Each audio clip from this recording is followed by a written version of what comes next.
આજે ચૈત્ર વદ ચોથો છે, રવિવાર છે, 28/4/2024નું વર્ષ છે. કાલના પ્રસંગે મહારાજે કહ્યું, એવું ના સમજતો જાજુ જ્ઞાન ન હોય તેને તો બસ હું ને મારો ઠાકોર ઠાકોર બેઠો પારણે, જગત બધું કાણું ને હું બેઠો દોરી તાણું. આ એક મૂઢપણાની પ્રીતિ સૌથી શ્રેષ્ઠ છે.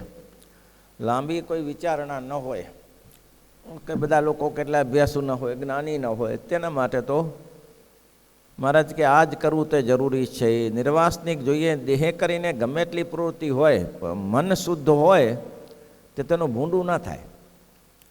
દેહ કરીને તો પ્રવૃત્તિ કરવી પડે. રોટલા ખાતા હોય તો કંઈ કોઈ જગ્યાએ બેસી રહેવા કોઈ દે? દોડાદોડી તો કરવી જ પડે, કામ તો કરવું જ પડે. પણ મન નિર્વાસનિક જોઈએ. દેહની પ્રક્રિયા એ ઇન્દ્રિયોની પ્રક્રિયા છે. સૌ પ્રથમ ઇન્દ્રિયો કોઈ પણ વિષયમાં લોભાય, પછી અંતઃકરણ લોભાય, અને પછી છેલ્લે જીવ આવે. જીવનો નંબર છેલ્લે આવે. પહેલામાં પહેલી ઇન્દ્રિયો ચડી બેસે. આજે આ ખાવું છે, આજે આ ખાવું છે, આજે સાટા બનાવી, આપણે પેંડા બનાવી, બરફી બનાવી, જલેબી બનાવી, ગાંઠિયા બનાવી. પહેલાં ઇન્દ્રિયો રસના, એક રસનાનું નહીં, તેમ બધી ઇન્દ્રિયો. રૂપને આજે આ જોવા જઈએ, કાલે આ જોવા જોઈએ, કાનને પણ આ સાંભળીએ, તે સાંભળીએ, આ બધા ઇન્દ્રિયોના વિષય છે. ચોથાનો પ્રશ્ન પણ આનો કરી, તે બધા ઇન્દ્રિયોના વિષય છે. તો મહારાજ કહે છે કે દેહ કરીને તો પ્રવૃત્તિ કરીએ, એમાં કંઈ જાજુ ભૂંડું ના થાય, પણ મને કરીને નિવૃત્તિ જોઈએ તો એના મહારાજ કે બહુ કામ સારું થઈ જાય.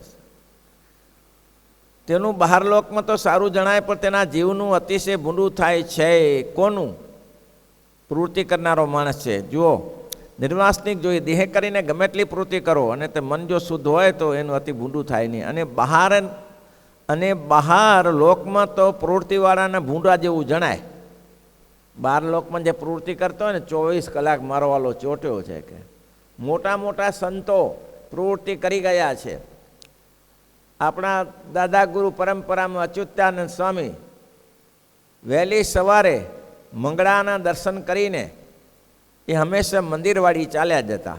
મંગળા દર્શન કરીને મંદિરવાળી ચાલ્યા જાય અને શ્રીજી મહારાજના 18 આરા પ્રસાદીના મહારાજે સમીસર સરોવર હમીર સંજ્ઞક સરોવર નીરતીરે વેદી વિલોક વિતતમ સર્વાટિકાયામ. આ અષ્ટક ત્યાંનો નંદકિશોર સ્વામી કરેલો છે. 18 આરા પ્રસાદીના, પાપડીનો આરો, રઘુનાથનો આરો, મંદિરનો આરો, વાડીનો આરો, આ બધા આરા પ્રસાદીના છે. અચ્યુતદાસ સ્વામી કે આ મારા પ્રભુએ જ્યાં જ્યાં સ્નાન કર્યું છે અને એ જો આરા પ્રસિદ્ધ નહીં રહે, સમય જતાં તૂટી જશે તો કોણ દર્શન કરશે? એને ખબર કેમ, સ્મૃતિ કેમ રહેશે કે અહીંયા મહારાજ સ્નાન કરેલું છે? એટલે વહેલી સવારે જઈને કારીગરો પાસે બધી તૈયારી કરી રાખે. કારીગરો આવે ત્યારે આરાઓ ચણાવે. અત્યારે કેટલાક રહ્યા છે ને બીજા અદૃશ્ય થઈ ગયા, ખોદકામ ચાલતો હોય તેમાં, પણ ઘણા બધા છે આરા. તો આવી પ્રવૃત્તિ કરવા નીકળી જાય મંગળા દર્શન કરીને. એક દિવસ બ્રહ્મચારીને એમ થયું કે આ તો ખોટું, શણગારના દર્શન કરવા રહેતા નથી અને વહેલા નીકળી જાય.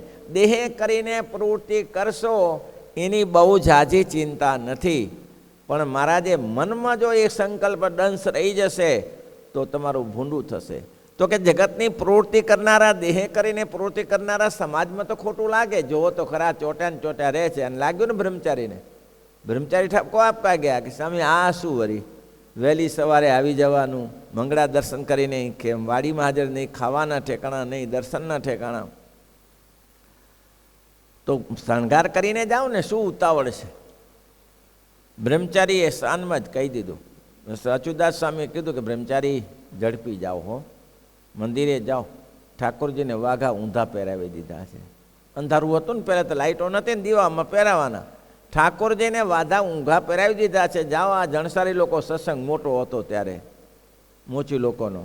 એટલે કે તમે આવીને ખોટી હાંસી મસ્કરી કરશે, તમે જાઓ, વહેલી તકે જાઓ. તમને શું ખબર, તમે તો ક્યારના આવી ગયા છે. એ બરાબર છે, પણ તમે જાઓ ને પ્રભુ. અને બ્રહ્મચારી ગયા તો બધાય વાઘા ઊંધા. બસ બ્રહ્મચારીએ ત્યાર પછી કહ્યું સ્વામીને, સ્વામી હું જિંદગીમાં તમને નહીં કહું કે તમે ઠાકોરજીના દર્શન કરો. તમે જ્યાં બેઠા હો ત્યાં તમારે ભગવાનની મૂર્તિ તમારી પાસે છે. કેમ? સ્વામીને વચન હતું, આવા વચન સિદ્ધ હતા. આપણે પ્રસંગ જાણીએ છીએ દુફઈ ગામનો. દુફઈ ગામમાં સ્વરૂપાનંદ સ્વામી, સતાનંદ સ્વામી એવા મહાન સંતો દુફઈ ગામમાં ગયા. અને દુફઈ ગામમાં ગયા પછી હવે તો ભોજનનું તો અત્યારે લીલા લહેર છે. જ્યાં જઈએ ત્યાં સત્સંગીનું ગામ હોય કે બિન સત્સંગીનું ગામ હોય, પણ ઓટલા પાણીમાં કોઈ ના ન પડે, આવો આવો બાપજી થાળ બનાવો. અવારે એવો સત્સંગ છે. ત્યારે તો બિચારા ફરી ફરીને સંતો પકડતા અને ગ્રસ્તાશ્રમીને બિચારાને તકલીફો ઘણી હતી. એના ઘરમાં છોકરાને રોટલા ખાવા ન મળતા એવી પોઝિશન ગામની હતી. આ તો ભગવાને આપણે એવા અવસરમાં જગત સજની આરે ચોઘડિયું અમૃત લાભનું એવા અવસરમાં આપણે આવ્યા છીએ. ખાઈ પીને તાકડધીના કરીએ, બાકી કાંઈ તકલીફ થતી નથી જીવનમાં. થોડું ઘણું કામ કરવું પડે તો એમ થાય કે આ શું વરી. પણ પહેલાંના લોકો જે કરી ગયા છે, દુફઈ ગામમાં સંતો ફરતા ફરતા કોઈને પૂછ્યું, ભાઈ અહીંયા કોઈ ધાર્મિક લોકો છે? તો કે અહીંયા તમારો જ છે ને. કોણ? આ અહીંયા છે, આ ઘર દેખાય છે, એ તમારો સ્વામિનારાયણ આશ્રિત છે. એમ તો સારું, ચાલો ત્યારે ત્યાં ગયા. તો બાપા તો બાર ખેતરે ગયા હશે, ગમે તે ગયા હશે. છોકરું હતું 8-10 વર્ષનું, 8-9 વર્ષ. એને કીધું, બેટા તારા મમ્મી પપ્પા ક્યાં ગયા? ખેતરે ગયા છે. સારું, ચાલો તારે. કેમ સ્વામી? અમારે તો વિચાર હતી કે થાળ પાણી કરીએ, ઠાકોરજીના થયા નથી 2-4 દિવસ, તે એમાં પાછા છે એમ વળ્યા. તો શેની તરફ મમ્મી પપ્પા? મારે મમ્મી પપ્પા નથી, પણ હું તો છું ને, હું ઘરે જ છું ને, ચાવી મારી જોડે છે. આવો આવો ગુણિયાલ છોકરો, આવો ચાવી મારી જોડે છે. હવે 7-8 વર્ષના છોકરાને લાંબી ખબર ના પડે. પણ આ ઇતિહાસ આપણા સંપ્રદાયમાં પ્રસિદ્ધ છે. અચ્યુતદાસ સ્વામીનો તાળું ખોલ્યું ને કહ્યું, કબાટમાં આ બધું લઈ લો, ઘી ગોળ જે લોટ આટો જે લઈ લો. સ્વામી કેમ લઈ ના શકાય કોઈના ઘરથી, તું આપી દે. જેટલું જોતું લીધું. થાળ દાળ ભાત જે કંઈ રોટલી બનાવી હશે પોતે જમ્યા, છોકરાને જમાડ્યો અને લે કે આ પ્રસાદ તારા મમ્મી પપ્પા માટે રાખજે. પણ સ્વામી રાજી બહુ થઈ ગયા. આટલો નાનો છોકરો, ઇતિહાસ પ્રસિદ્ધ છે આપણો, નાનો છોકરો સ્વામી રાજી થઈ ગયા કે હવે બેટા તારી તો ઉંમર નથી, છતાં હવે તારામાં સદગુણ જોઈને અમને ખૂબ આનંદ થયો. માગ કંઈ માગે તે આપીએ. છોકરો કહેવે બાબાજી તો એમ બોલે, પણ એની પાસે શું હોય? સ્વામી એવું તો શું હોય તમારી પાસે? તો કે અમારી પાસે બધું જ છે. એમ તો કે આમ મને બહુ ખબર નહીં પડતી, તમને વાલામ વાલી ચીજ હોય તે મને આપો. અને તરત સતાનંદ સ્વામીએ સ્વરૂપાનંદને કીધું, શું વાલું છે? તો કે એક પુરુષોત્તમ નારાયણ વાલા છે, બસ આપી દો. અને એ આટલા છોકરાને, 7-8 વર્ષના છોકરાને ભગવાનની મૂર્તિ આપી દીધી. અને અખંડ ભગવાનની મૂર્તિ દેખાયા કરે. ત્યારથી આ તો ત્રિકાળા બાધિત હતા, પણ આના બ્રહ્મચારીને ખબર નહીં કે સ્વામીની આવી દ્રષ્ટિ છે, જ્યાં જુએ તો ભગવાનનું દર્શન કરી શકે છે. ઠપકો આપ્યો કે સ્વામી આ બરાબર નહીં. બ્રહ્મચારી ગયા વાઘા ઊંધા હતા. બ્રહ્મચારીએ કહ્યું કે હવે હું ક્યારે નહીં કહું કે તમે મહારાજના દર્શન કરો. તમને મહારાજના દર્શન કરવાની જરૂર નથી, મહારાજ તમારી પાસે. અને સત્ય અને આ જ પ્રશ્ન સચ્ચિદાનંદજીના પ્રશ્નમાં મહારાજે પૂછ્યું કે ભગવાન આજ્ઞા કરે કે દેશ વિદેશમાં જાઓ. સચ્ચિદાનંદ સ્વામી પ્રશ્ન એવો પૂછ્યો કે મહારાજ, જેને ભક્તને ભગવાન સિવાય રહી શકાતું ન હોય, ભગવાન સિવાય રહી શકાતું ન હોય, એને ભગવાન આજ્ઞા કરે કે તમે બુરાનપુર કે કાશી જાઓ, તો જવું કે ના જવું એ રહી શકતો નથી. એના શરીરે તકલીફ. સ્વામીને તો એવું હતું ને, સચ્ચિદાનંદ સ્વામીને શરીરે રૂવાણે રુધિર નીકળતું. ત્યારે કહ્યું કે શું કરવું જોઈએ? શ્રીજી મહારાજ કે એને જેમ મહારાજ આજ્ઞા કરે તેમ કરવું જોઈએ. જો કાશી જવાનું કહે કાશી જવાનું, બુરાનપુર. પણ મહારાજ એ રહી શકતો નથી. કેમ રહી શકતો નથી?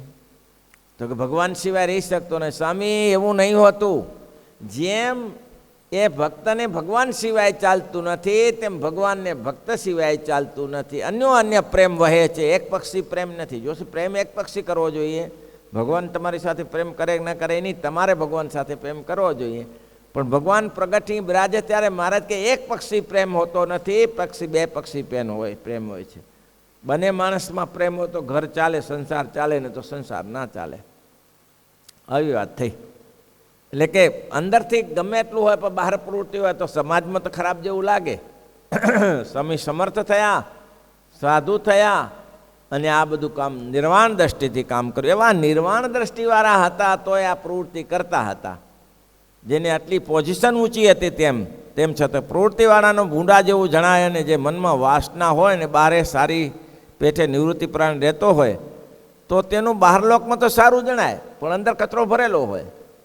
અંદર વાસના હોય અને બહારથી બહુ રૂલા રૂપાળા દેખાય તો એ અંદર તો કચરો ભરેલો જ છે. તો બહારથી તો સારું દેખાય, બહુ ભજનાનંદી છે, બહુ સંત ધ્યાનાનંદી છે, બહુ ભગવાન અખંડ યાદ કરે છે, પણ અંદર શું કરે તમને ક્યાં ખબર પડે? એટલે મહારાજ કે કોઈ સંતને એની ક્રિયા ઉપરથી કડી નહીં લેવા. કોઈકને ફાડી દ્રષ્ટિએ ચાલવાનું હોય તો આગળ જોઈને ચાલતો હોય, પણ અંદર તો મા નિષ્કામી હોય તો એની બાહ્ય દ્રષ્ટિથી ખબર ના પડે. એની સાથે રહો, ભેગા બેસો, એની સાથે ખાતા ખાતા ઉઠે બેસે કળાશે રે, અંતર એના દિલનું ખાતા બેઠા ઉઠે કળાશે રે, આશય એના અંતરનો ખાતા બેઠા ઉઠે જણાશે રે, આશય એના અંતરનો ખાતા બેઠા ઉઠતા ચાલતા ખાલી જોઈને નિર્ણય નહીં કરી લેવાનો કે આ તો આમ છે. એ નિર્ણય ખોટો પડે તમારો.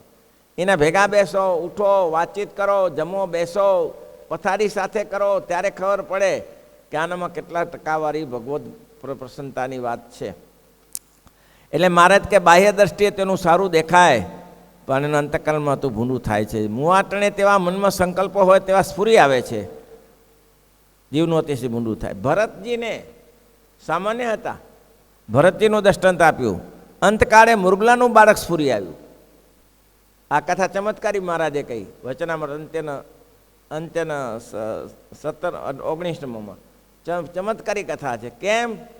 ભરતજીએ કંઈ સામાન્ય માણસ નહોતા, ઋષભદેવ ભગવાનના તો પુત્ર હતા.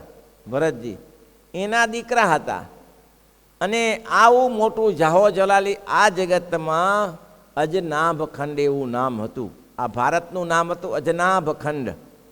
પણ ભરતે જેવું શાસન સંભાળ્યું અને ત્યારથી જેનું ભારત એવું નામ થઈ ગયું. ભરતે અપત્ય પુમાન ભારત, એટલે એનું ત્યાં સુધી ભારત થઈ ગયું. જેને આખા દેશનો સિક્કો બદલાવી શકે છે એ પોતાની જાતને બદલાવી ન શક્યા. આખા દેશનો સિક્કો બદલાવ્યો.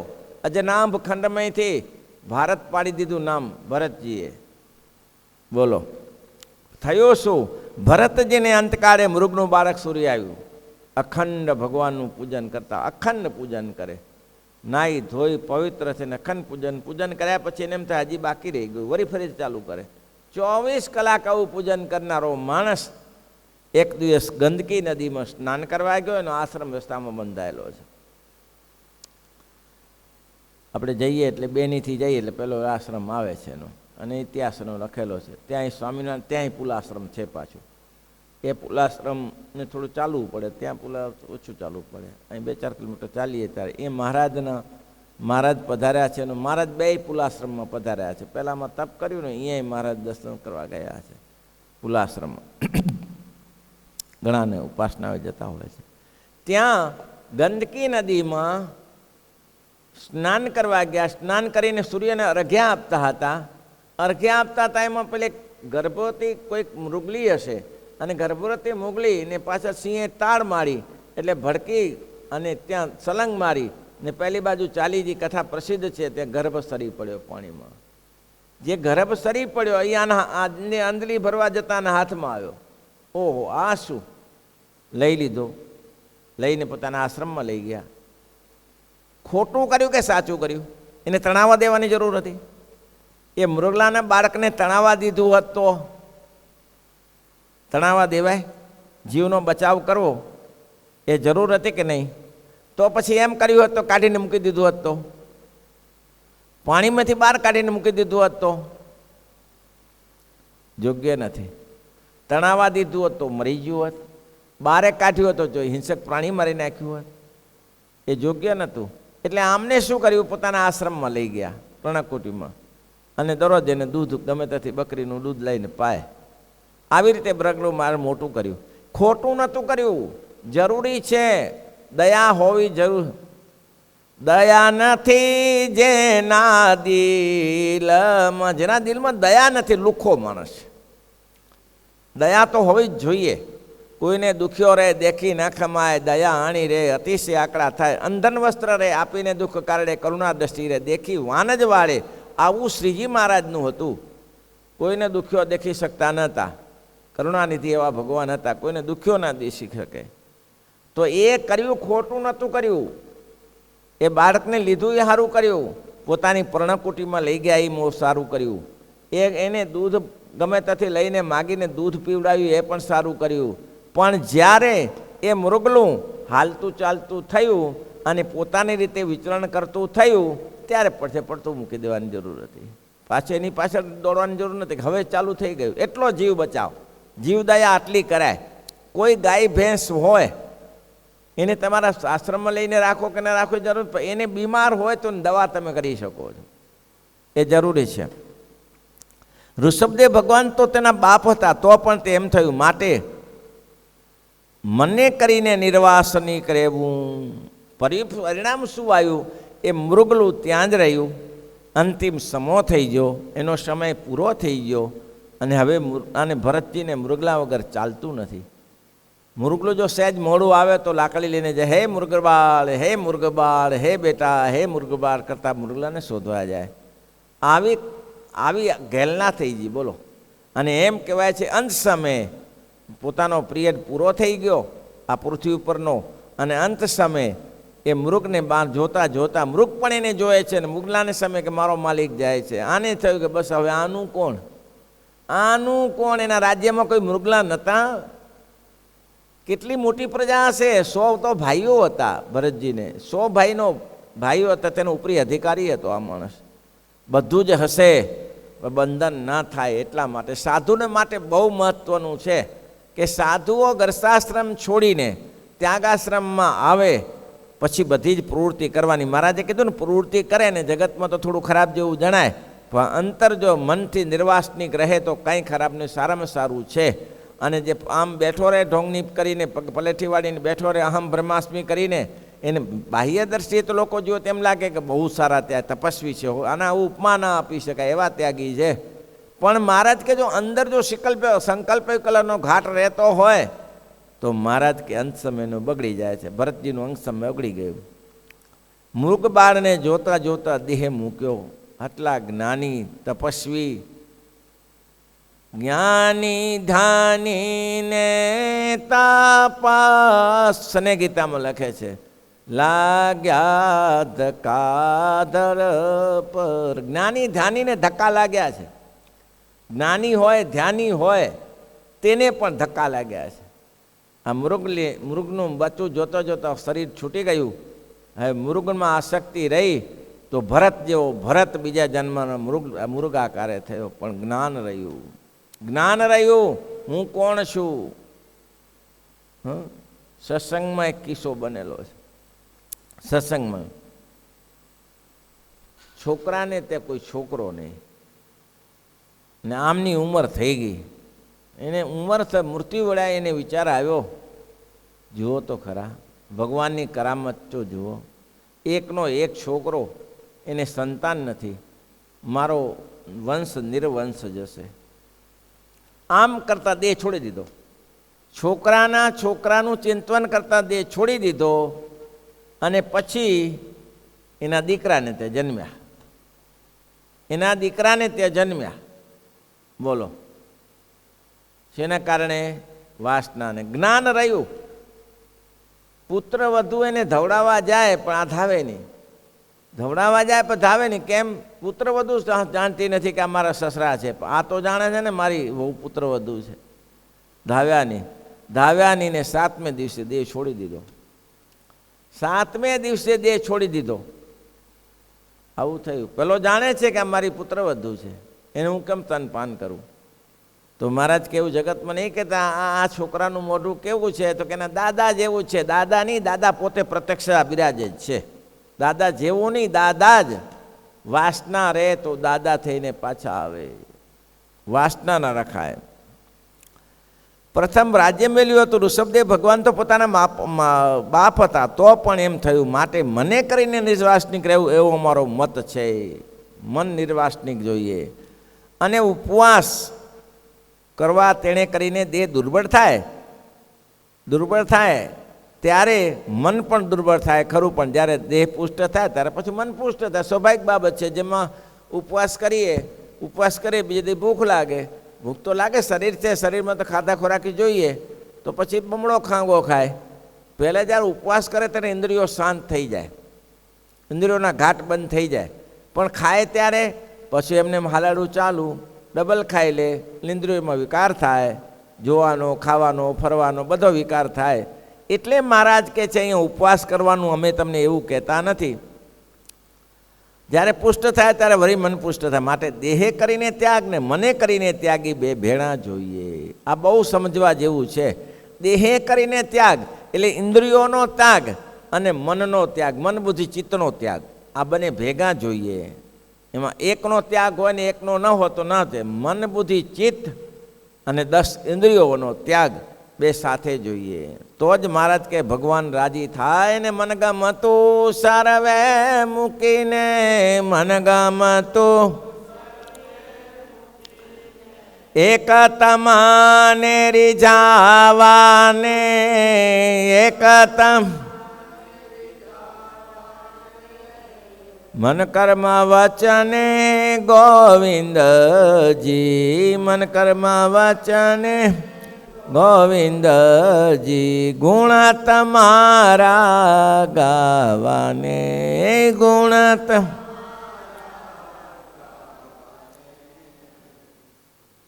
અધમો ધારણા વિદ્યાસી પદ બ્રહ્માનંદ સ્વામીનું છે. મન કર્મ વચને આ લીટી સંપ્રદાયમાં લોકો હર હંમેશા ગાતા હોય છે, કારણ કે ભગવાનને પામવા માટેનું બહુ સરસ લીટી છે. શ્રીપતિમ શ્રીધરમ સર્વદેવ